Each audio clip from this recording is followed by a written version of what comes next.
नमस्कार. श्री स्वामी समर्थ सर्वांना. श्लोक दादू चॅनलमध्ये तुम्हा सगळ्यांचे खूप खूप स्वागत आहे.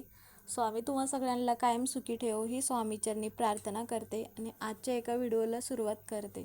तर आजचा व्हिडिओ असा आहे की कोजागिरी पौर्णिमा येत आहे. तर कोजागिरी पौर्णिमेला विड्याचं पान आहे, त्या पानाचा काय उपाय करायचा ज्यामुळे आपल्या घरात इडापिडा असेल, वास्तुदोष असेल किंवा आपल्या कोणत्याही अडचणी असतील घरातील किंवा आपली एखादी इच्छा आहे ती पूर्ण होत नाही, तर त्याबद्दल मग त्याचा उपाय विड्याच्या पानाचा कसा करायचा ते आजच्या व्हिडिओमध्ये बघणार आहोत. तर व्हिडिओ शेवटपर्यंत नक्की बघा.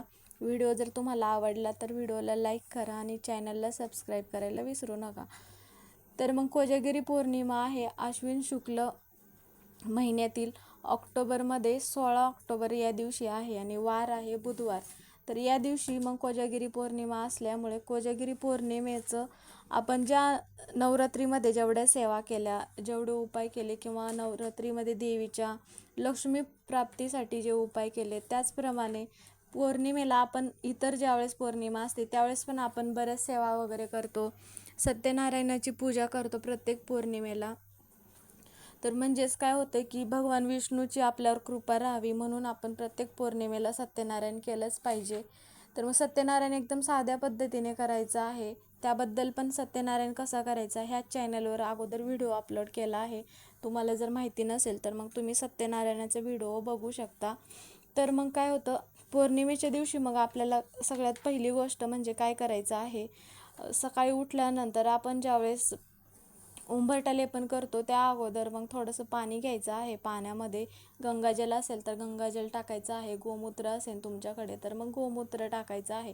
आणि मग त्यानंतर तुम्ही ज्यावेळेस अंगण वगैरे असेल किंवा बाहेर मोकळी जागा असेल चौकटीच्या म्हणजे दरवाजाच्या बाहेर, तिथे ते पाणी तुम्हाला शिंपडायचं आहे. म्हणजे काय होतं त्यामुळं की आपल्या घरात एखादी नकारात्मक ऊर्जा म्हणजे घराच्या बाहेर जर नकारात्मक ऊर्जा असेल तर मग पाणी शिंपडल्याने, गोमूत्र शिंपडल्याने किंवा गंगाजल शिंपडल्यामुळे की नकारात्मक ऊर्जा निघून जाते. आणि ज्यावेळेस तुम्ही पाणी शिंपडणार आहात त्यावेळेस गंगाजल टाकताना थोडीशी त्यात हळद पण टाकायची आहे, कारण हळद लक्ष्मी मातेला अति प्रिय आहे, त्यामुळे मग हळद पण टाकायची आहे. तर मग हे झालं आपण ज्यावेळेस दरवाजाच्या बाहेर करायचा आहे हा. तर मग त्यानंतर आपण उंबरठा धुवून घ्यायचा आहे छान आणि उंबरठा करताना पण हळदीचे लेपन करायचं आहे.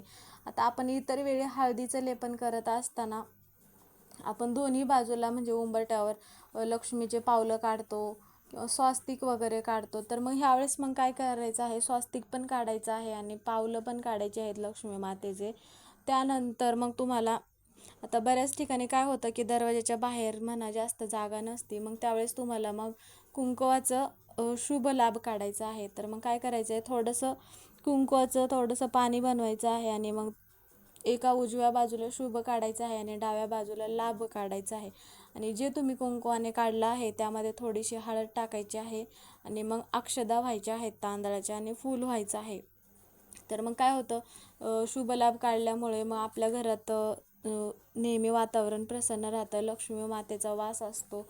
त्यामुळं हे झालं मग उंबरठ्याच्या ठिकाणचं की ह्या सेवा करायच्या. आणि मग सकाळी काय करायचं आहे, उंबरठ्याला एक तेलाचा दिवा लावला तरी चालेल, तिळाच्या तेलाचा मग दिवा लावायचा आहे आणि दिवा लावताना त्यात थोडीशी हळद टाकायची आहे आणि मग अक्षदा टाकायच्या आहेत. मग हा दिवा तुम्ही सकाळी ज्यावेळेस उंबरठा लेपन कराल त्यावेळेस मग हा दिवा लावायचा आहे.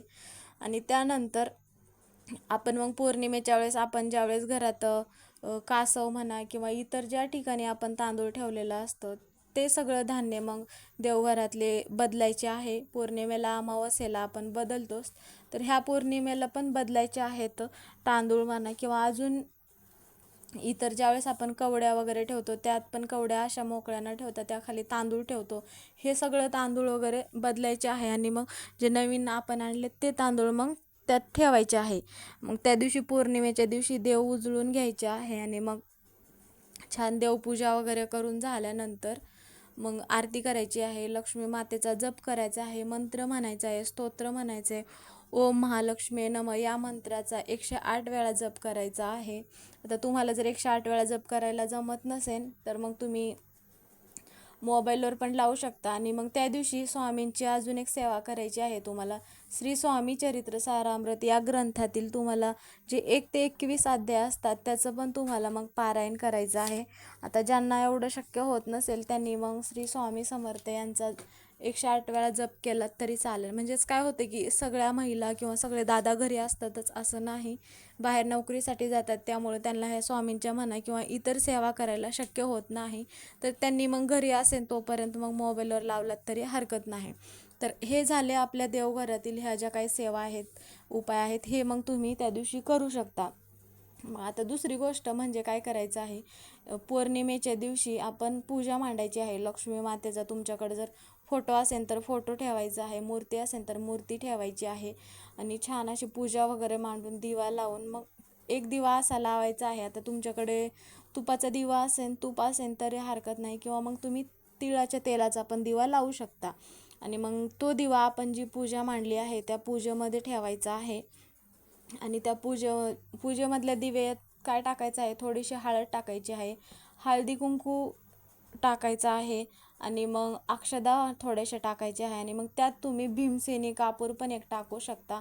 म्हणजेच की भीमसेनी कापूर का टाकायचा आहे की लक्ष्मी मातेला अतिप्रिय असणारा भीमसेनी कापूर आहे, तर मग तो कापूर तुम्ही त्यात टाकायचा आहे. आणि त्यानंतर मग आता बऱ्याच ठिकाणी काय होतं की काही जणांकडे कवड्या वगैरे नसतात. लक्ष्मी मातेला सगळ्यात प्रिय वस्तू म्हणजे कवड्या आहे. तर जर तुम्हाला नवरात्रीमध्ये म्हणा किंवा दसऱ्याच्या वेळेस तुम्हाला जर शक्य झालं नसेल नवीन कवड्या आणणं, तर तुम्ही पौर्णिमेच्या दिवशी पण कवड्या घेऊन येऊ शकता, पिवळ्या रंगाच्या कवड्या, किंवा एक कवडी आणली तरी चालेल. कारण काय होतं की कवडी लक्ष्मी मातेला सगळ्यात प्रिय आहे. लक्ष्मी मातेला प्रसन्न करून घेणारी म्हणजे कवडी आहे. त्यामुळे मग तुम्ही नसतील तुमच्याकडे कवड्या तर मग तुम्ही त्या दिवशी कवड्या पण घेऊन येऊ शकता. तर मग त्यानंतर काय करायचं आहे, दिव्यामध्ये हळदी कुंकू वगैरे टाकल्यानंतर विड्याचं पान घ्यायचं आहे तुम्हाला. त्या विड्याचं पान तर तुम्हाला सहज उपलब्ध होईल. ते पान घेतल्यानंतर ते पान तुम्ही जिथे पूजा मांडली आहे तिथे ठेवायचं आहे. आणि मग तुमच्या मनातील जी पण काही इच्छा असेल ती लक्ष्मी मातेला बोलायची आहे. आणि त्यानंतर मग ते पान तुम्हाला सहज जिथे पान बनवतात तिथे पण पान तुम्हाला भेटेल. आणि मग ते पान तुम्हाला मग नंतर प्रसाद म्हणून घरात सगळ्यांनी खायचा आहे. मग हा उपाय तुम्ही करून बघायचा आहे. कारण पौर्णिमेच्या दिवशी जे आपण काय सेवा उपाय करतो मग ते फलदायी ठरतात. त्यामुळं मग हे पान प्रसाद म्हणून देण्या अगोदर 108 वेळा ओम भगवते वासुदेवाय नमः ह्या मंत्राचा जप करा. किंवा मग तुम्ही ओम महालक्ष्मी नमः ह्या मंत्राचा जप करा, किंवा स्तोत्र लावा, मंत्र लावा. तुम्हाला जे शक्य होत असेल, म्हणायला जमत असेल तर म्हणा तुम्ही, किंवा मोबाईलवर लावून पण मग हा मंत्र तुम्ही म्हणजेच की हा उपाय तुम्ही करू शकता. तर मग आजच्या व्हिडिओतून एवढीच माहिती सांगायची होती. हा उपाय करून बघा. ज्या पण काय अडचणी असतील, इच्छा असतील तुमच्या, त्या इच्छा पूर्ण होईल. तर मग आजचा व्हिडिओ हा इथेच संपला. परत एका नवीन व्हिडिओमध्ये पुन्हा भेटू. व्हिडिओ जर तुम्हाला आवडला तर व्हिडिओला लाईक करा, कमेंटमध्ये श्री स्वामी समर्थ लिहा, किंवा ओम महालक्ष्मी नमः हे लिहायला विसरू नका. तर तोपर्यंत सर्वांना श्री स्वामी समर्थ आणि कोजागिरीच्या तुम्हा सगळ्यांना खूप खूप शुभेच्छा.